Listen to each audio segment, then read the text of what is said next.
This corner, one of the most pitiless landscapes in the world, the arid Australian outback. In this corner, one of the most resilient survivors in the world, the red kangaroo. With skills shaped by millions of years of evolution, this time it's brought a knockout punch, a devastating drought. As thousands succumb to dehydration and starvation, one remarkable kangaroo may be on the ropes. Can he make it through hell on earth? Or is this one fight even the red kangaroo can't win?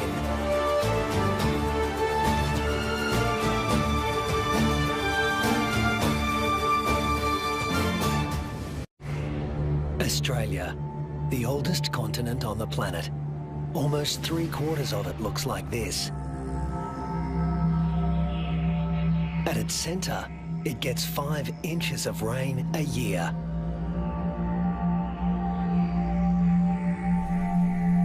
The mercury can hit 110 degrees Fahrenheit. But the hardest part for those who live here is the climate's unpredictable personality. This is a place where there are no true seasons, only moods. To make it here, you need to be able to roll with the punches and shift gears in a hurry. The acknowledged master of that art in the Australian outback is the red kangaroo, the largest marsupial in the world.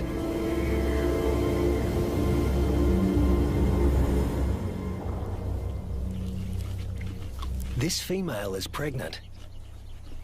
Red kangaroo females are almost always pregnant. They've evolved to adapt their reproductive systems to the unpredictable whims of the environment.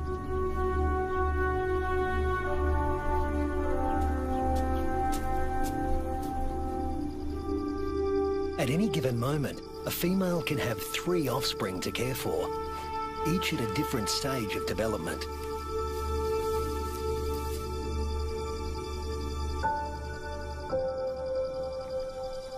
This is number 1, the peanut.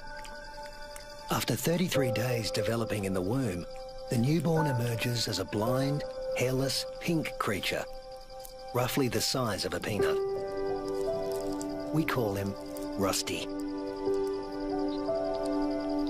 There's virtually no sign of the powerful hind legs we all associate with the kangaroo. He uses his arms to make the grueling trek up the belly to his mother's nipple, guided solely by instinct and smell.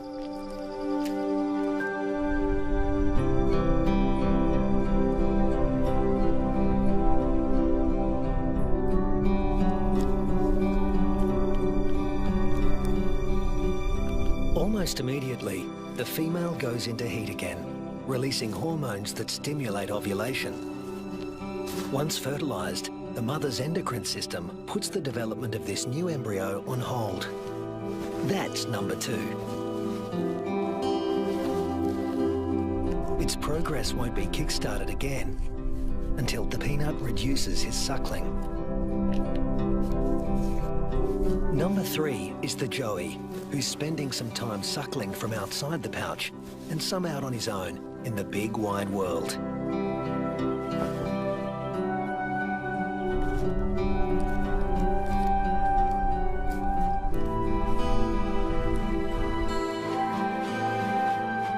The female is a living assembly line of young at various stages of development. But when times are hard, the system has to be ruthless.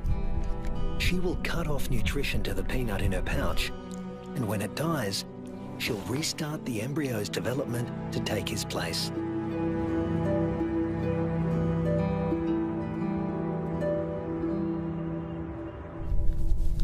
Rusty's developing nicely. He's beginning to resemble something like a baby kangaroo.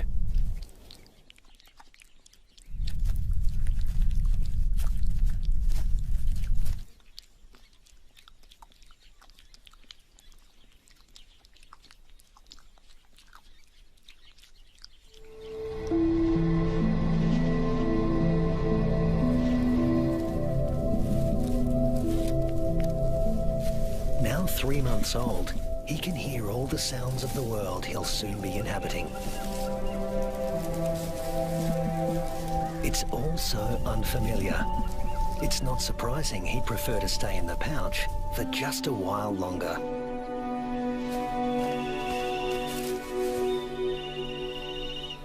There's plenty of...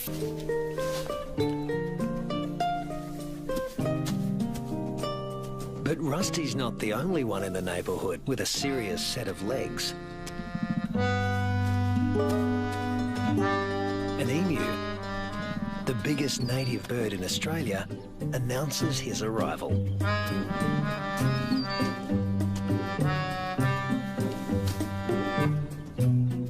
His skirt of feathers absorbs 80% of solar radiation, leaving the skin underneath cool. And this dad needs a cool head.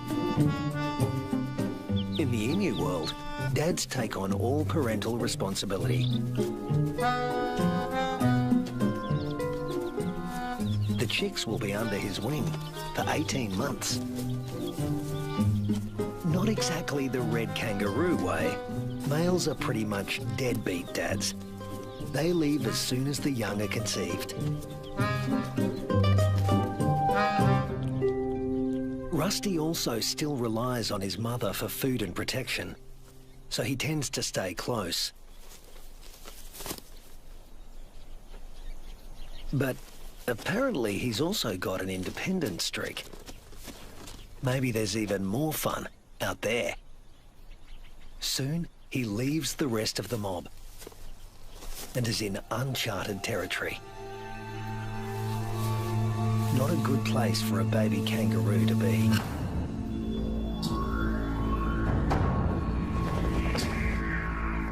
A wedge-tailed eagle, the largest bird of prey in Australia.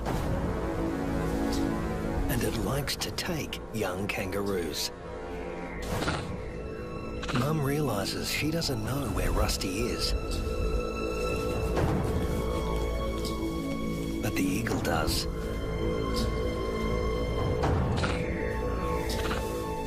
Rusty's big ears and instincts tell him something's not right, but he's too young and inexperienced to know what it is.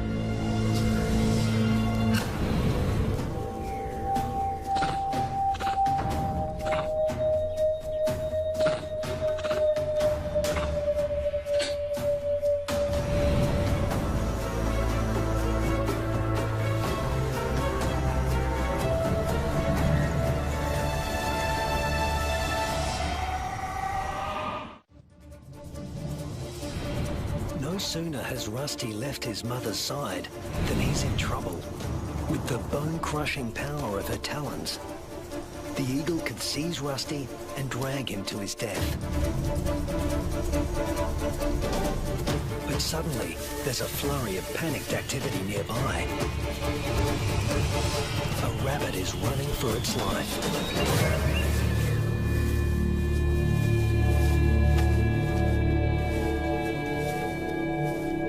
Luckily for Rusty, there was easier prey to be had. This time,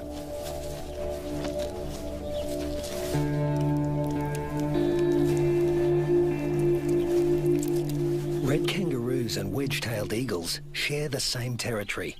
And when the eagle has a chick to feed, the hunting never stops. More than 10% of the eagle's diet is kangaroo.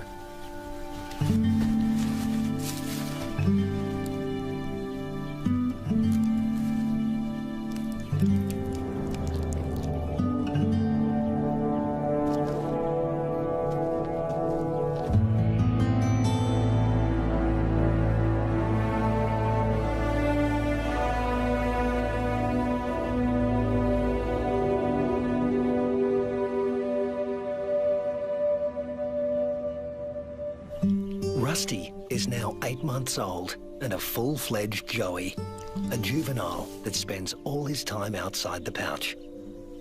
In a few months, he won't have Mum's milk to rely on anymore.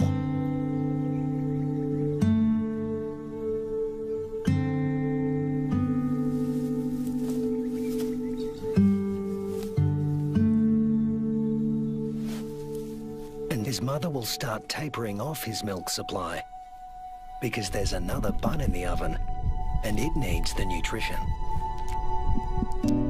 Mum's body now produces two totally different types of milk. A more dilute one for his tiny sister and a richer one for him. Each dispensed from its own nipple.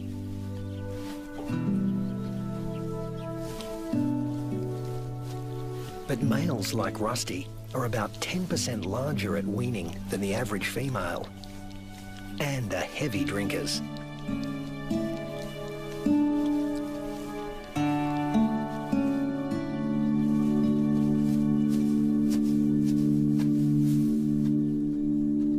This is the kangaroo version of tough love. Rusty's mother cuts him off completely. Her milk is needed elsewhere. And Rusty is off to explore his wider world.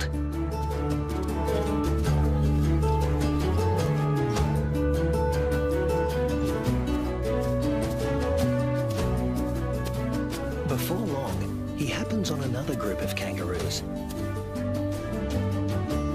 These are grey kangaroos, smaller than reds and more suited to areas where the climate is relatively predictable. They don't conserve water as well as reds and prefer the shade of the wooded areas on the desert's edge. Rusty is apparently a new experience for them as well.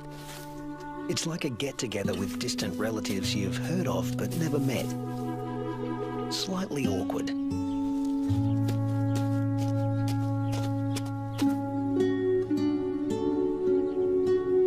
And here comes another branch of the family, wallaroos. Marsupials somewhere between red kangaroos and wallabies in size, who frequent the rocky outcrops looking for shade and water. If you live in a desert, water is a treasure, and its presence is never guaranteed. With no true seasons in this part of Australia, the only certainty is unpredictability. A waterhole is a gift from the heavens for many creatures. Emus, reds and wallaroos all gather to drink. But the relentless sun is turning the mud around the waterhole into clay, laying traps for the unwary. Rusty is not driven by the same intense thirst as his grey cousins. Reds have a kind of super kidney, which concentrates their urine, so they hold on to more water. While the greys have to drink more regularly. Their thirst sometimes drives them to unwise decisions.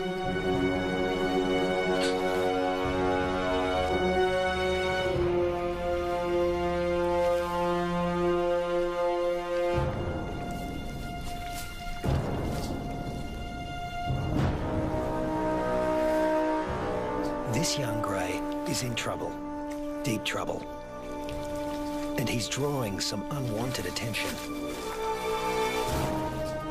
A dingo. Dingoes will gladly take a young kangaroo under any circumstances. A joey stuck in the mud and unable to flee, that's just too good to resist. The other kangaroos can't help him. His fate is sealed. Even at the tender age of 18 months, Rusty has the good sense to get out of Dodge in a hurry. Now he's on the road again, in search of a good meal. He's still an adolescent, and burning through energy at a faster rate than an adult.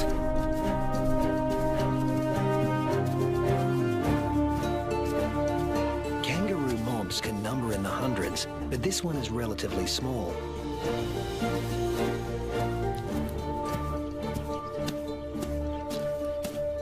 And Rusty's appearance on the scene has caught another male's attention. They're around the same size and the same age, perfect sparring buddies. Game on. But this This isn't a life or death battle.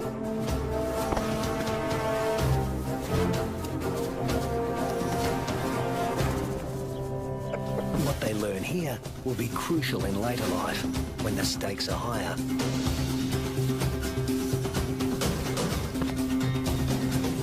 Long arms for wrestling win fights, and females want winners.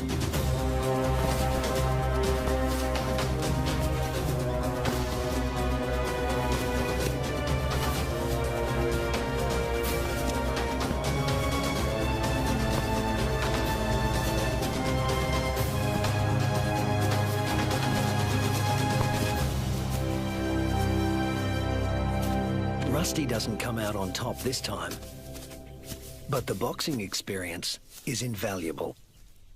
At this age, the learning curve for a kangaroo is steep and full of surprises. A sudden rustle in the dry grass spooks the gang he's hanging out with.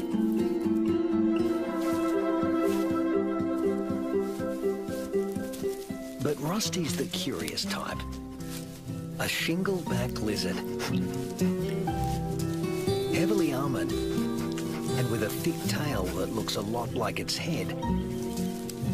Thus its other name, the two-headed skink.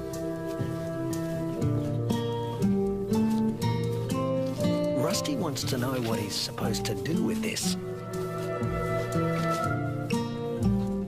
Make friends? Try to box with it? Eat it? The lizard doesn't seem suitable for any of these activities, and Rusty eventually gives up on the relationship.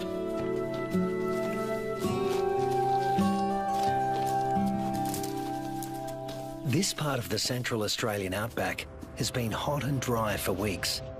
The plants have been picked clean. When food sources dry up like this, red kangaroos are superbly adapted to survive. Still, even they can't live without water. But something is happening 100 miles away.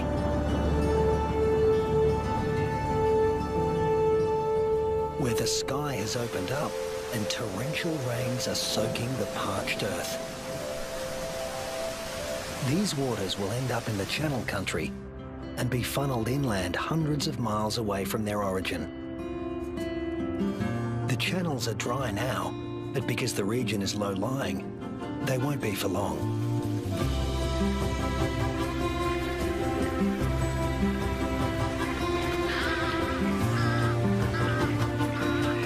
And what was once an arid wasteland begins to revive.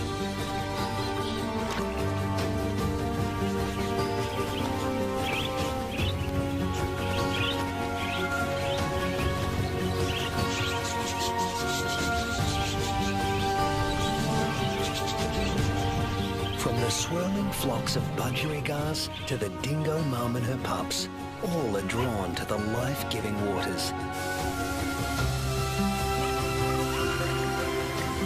The young eagle flexes its new feathers, and a young kangaroo celebrates in her own playful way.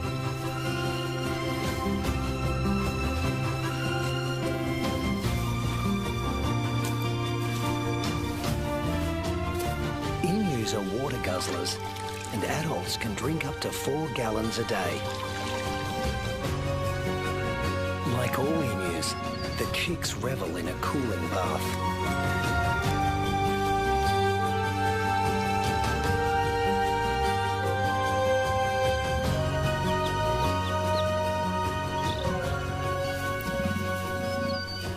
There are some 500,000 emus roaming around the outback, browsing on fruits and seeds.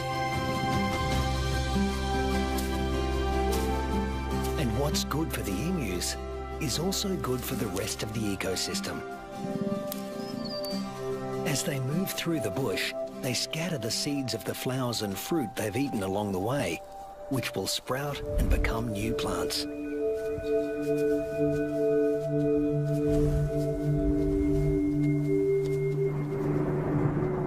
The weeks turn into months. Rusty Red kangaroos are built to get where they want to go. Unfortunately, sometimes, especially when they're inexperienced, they get someplace they really don't want to be.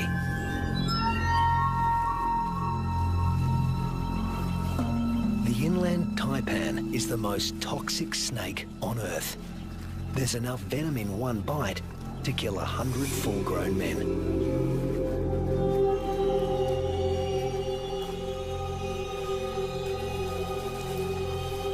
And it specialises in killing mammals.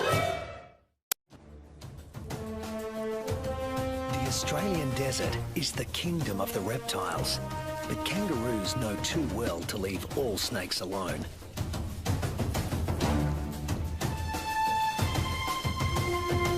Brown snakes kill more humans than any other snakes in Australia.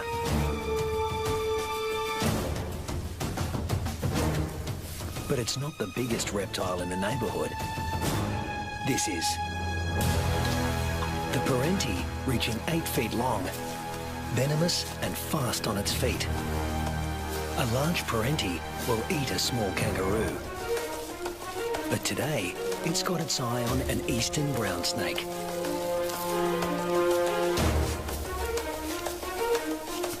The forked tongue of the Parenti follows the brown snake's chemical scent trail and leads him to an abandoned burrow. A burrow with only one entrance. With a Parenti in the picture, a sanctuary can easily become a death trap.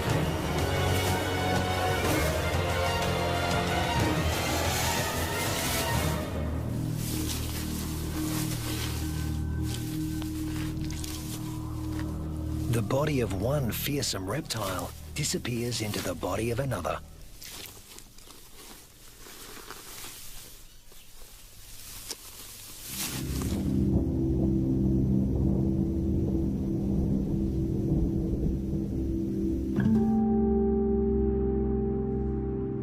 The months roll on, and Rusty has grown in both size and experience.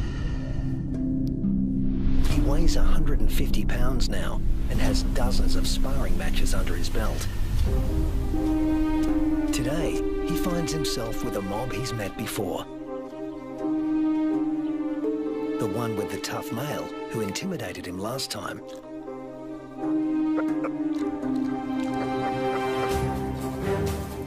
But that was 5 years ago, and Rusty's not running away this time. Each tries to attack his rival's head. Each instinctively keeps his own head back out of range. Although highly ritualized, fights between dominant males can mean a future as king or a loner, depending on the outcome.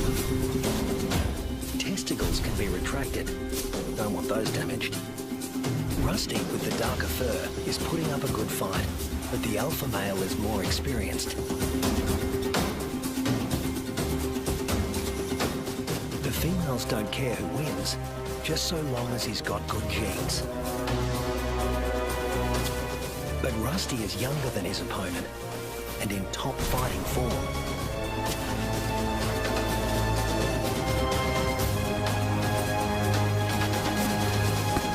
Finally, the king goes down.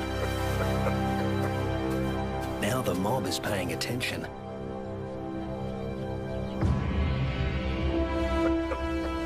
Rusty's the top male now, and to the victor go the spoils.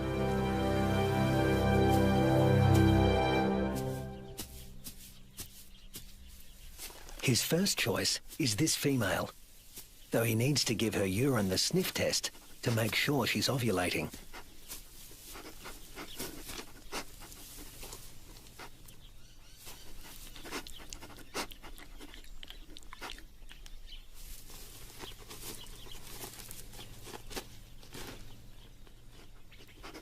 She's ready.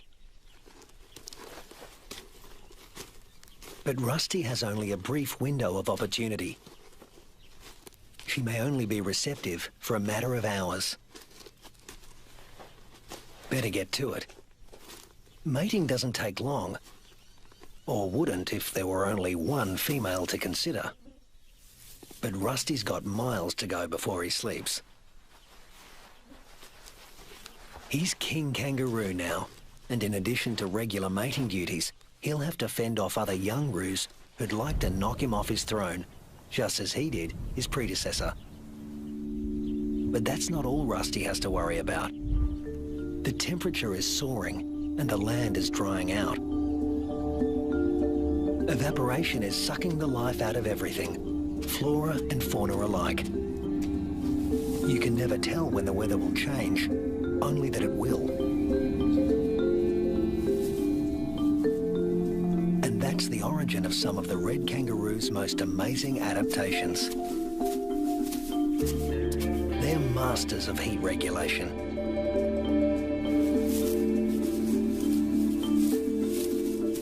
The fur on their backs reflects about 30% of incoming heat and keeps their skin cool, the blue parts of this thermal footage. Spreading saliva over their forearms cools the blood, which has been brought close to the skin surface via a dense cobweb of capillaries.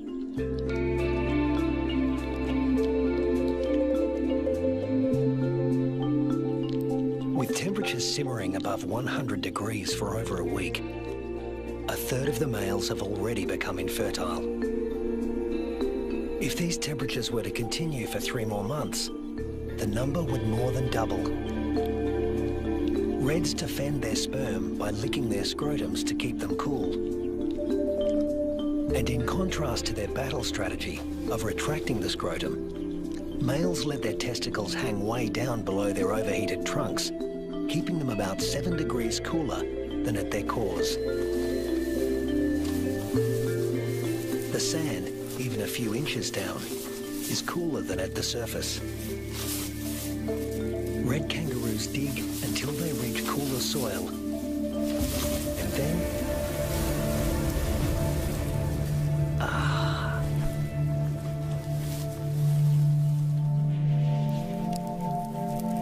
It hasn't rained in months now. The dry, dead grass offers Rusty no nourishment. But then... Unfortunately, these are dry electrical storms. No rain will come from them. But something else will. Something worse than hunger.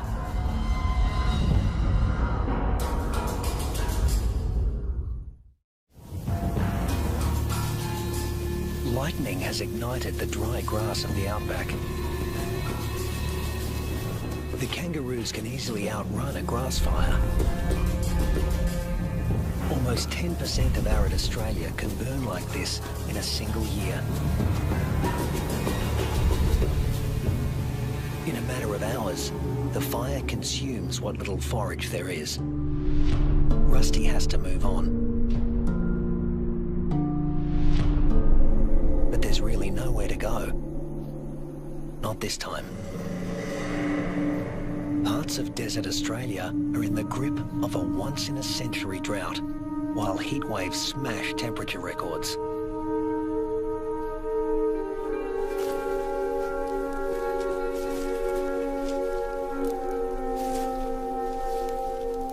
Nothing that lives here has ever experienced anything like it, Rusty included.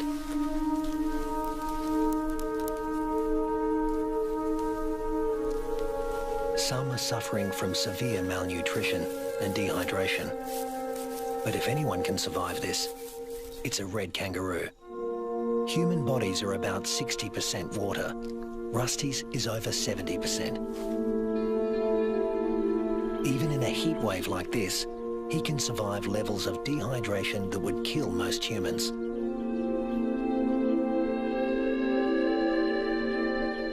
Reds only sweat when they're on the move. At rest, they pant, which uses less water than sweating. Raising their breathing rate to over 200 breaths a minute reduces their deep body temperature and cools their brains. And of course, they cover their limbs in cooling saliva. But there's a price to pay. Licking uses up precious water. If the drought continues much longer, this form of cooling will be too costly. The kangaroos stay under whatever shade they can find. When times get this tough, females switch off their milk supply. Maternal instinct is strong, self-preservation is stronger. Unweaned offspring outside the pouch are the first to die, and the young in the pouches are next. As it dies, the female reactivates her waiting embryo, but if the drought persists, it too will die, and she will stop reproducing altogether. Even Rusty, one of the strongest, is in trouble. In these conditions, the males are the first to succumb, especially the largest, who, like Rusty, need more food.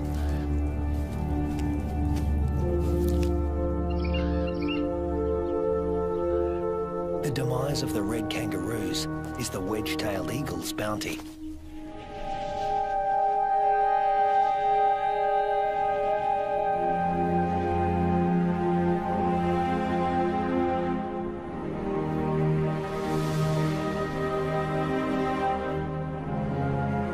And it's not just the kangaroos that are suffering.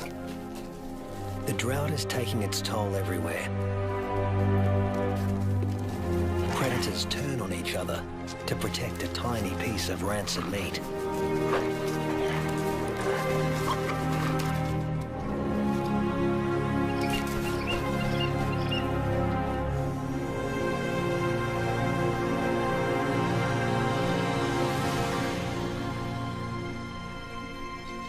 This is the last remaining waterhole.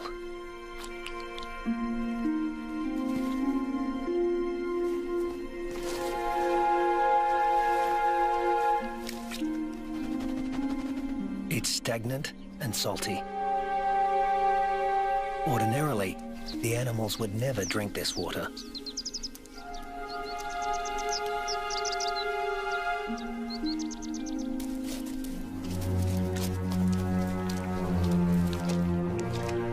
But desperation drives them. The drought makes for uneasy bedfellows.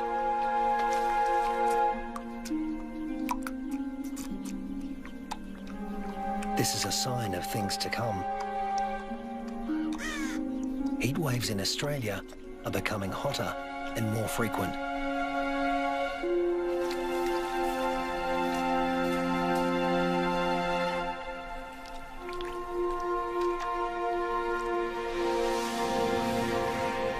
The intense dry heat continues and the casualties mount. Among them are many of Rusty's offspring. In some parts of these desolate lands, drought can kill 8 out of every 10 kangaroos.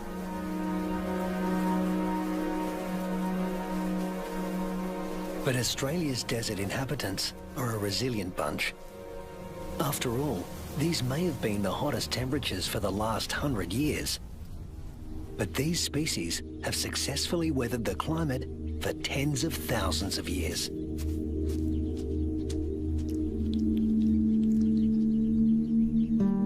And Rusty is still here, conserving his energy and biding his time. A change is going to come. It always has. After 12 months of merciless drought, the landscape is dotted with the remains of those that couldn't hang on any longer. But in the Australian outback, all bad things come to an end. Eventually. Thunderclouds are gathering in the distance. Rusty seems to sense a change in the weather. Somewhere there is rain, and where there is water, there will also soon be food. He just has to get there.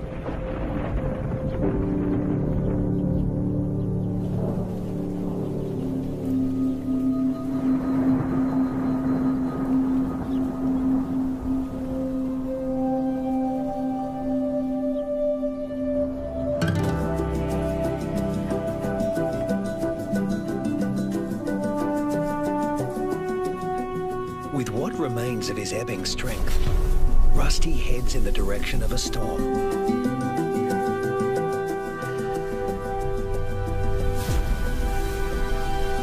As do the other red kangaroos that have made it this far.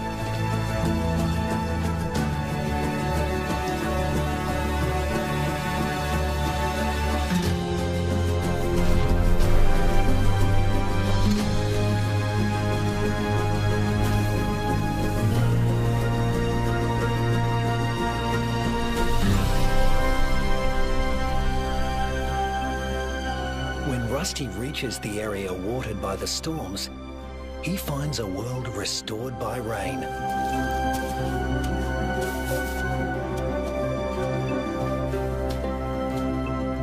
Plenty to eat, plenty to drink. You can almost see the relief and joy in their hopping.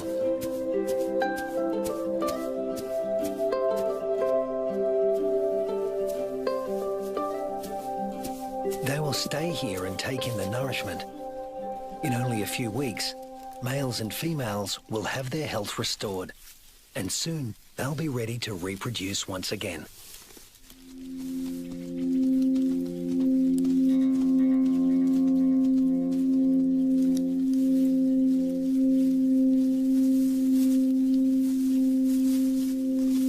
But before that can happen, they have to make it through this. A pack of hungry dingoes.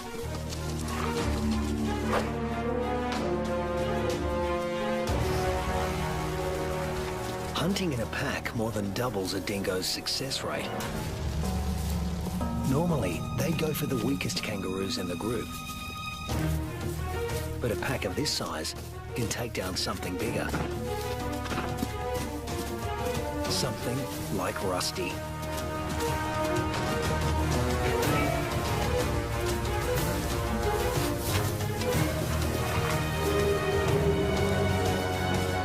Luckily, his strength is completely restored, and he can travel at full tilt.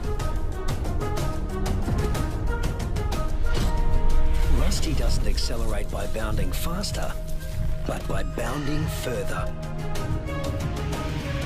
He lengthens his leaps, at times covering 25 feet in a single bound. Once he gets past 10 miles an hour, Rusty rockets along with little extra effort, while the dingo's forelegs need to move ever faster. Now hitting 25 miles an hour, Rusty's only using about half of the energy the dogs are putting in. They have no chance of catching him.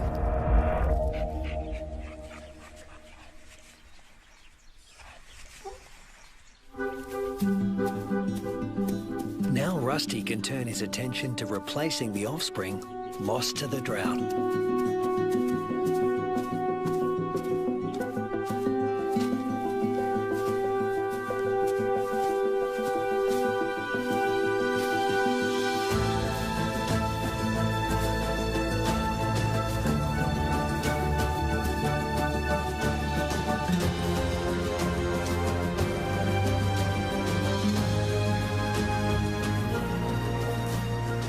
At 200 pounds, powerful, and in the prime of life, there's no question that he's the dominant male of this gang.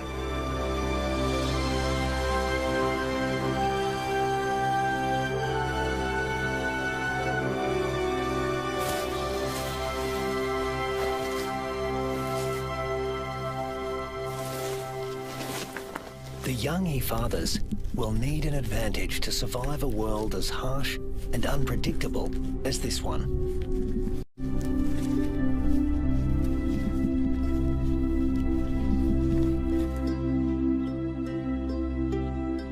What greater advantage could there be than to begin life as the progeny of the undisputed king of the red kangaroo mob?